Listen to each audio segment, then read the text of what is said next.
అయితే ప్రాణ త్యాగాలు చేసినటువంటి నాయకులు వ్యక్తులు ఉన్నారో వారికి అసలైన సిసలైన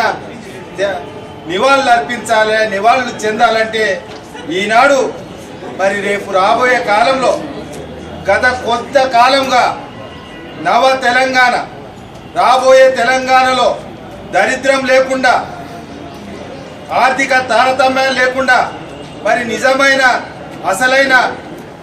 తెలంగాణ నిర్మాణం చేస్తేనే వారికి మనం నివాళులు అర్పించిన వాళ్ళం అవుతాం. ఆ దిశలో తెలంగాణ ప్రాంతంలో ఉన్నటువంటి రాజకీయ పార్టీలు, రాజకీయ వ్యవస్థ అందరూ కూడా నిజాయితీతో, చిత్తశుద్ధితో తెలంగాణ సమాజ అభివృద్ధి కొరకు, తెలంగాణ ప్రాంత నిర్మాణం కొరకు పనిచేయాల్సిన ఆవశ్యకత ఉంది. ఆ దిశలో తెలంగాణ సమాజం నిర్ణయం చేయాల్సిన అవసరం ఉందని మేము భావిస్తూ, మరి మేము కాంగ్రెస్ పార్టీ సిడబ్ల్యూసి నిర్ణయం రాగానే తెలంగాణ రాష్ట్ర ఏర్పాటు నిర్ణయం చేసిన వాళ్ళు కాంగ్రెస్ పార్టీ సోనియా గాంధీ నాయకత్వాన్ని నిర్ణయం జరిగిందని మరి ముందుగా టీఆర్ఎస్ పార్టీ నుండి బయటకు వచ్చిన వ్యక్తులుగా కాంగ్రెస్ పార్టీకి ఈ ప్రాంతంలో ఉన్నటువంటి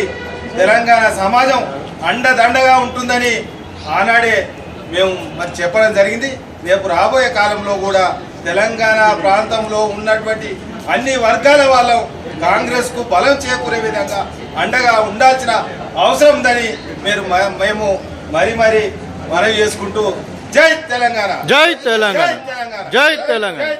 జై తెలంగాణ.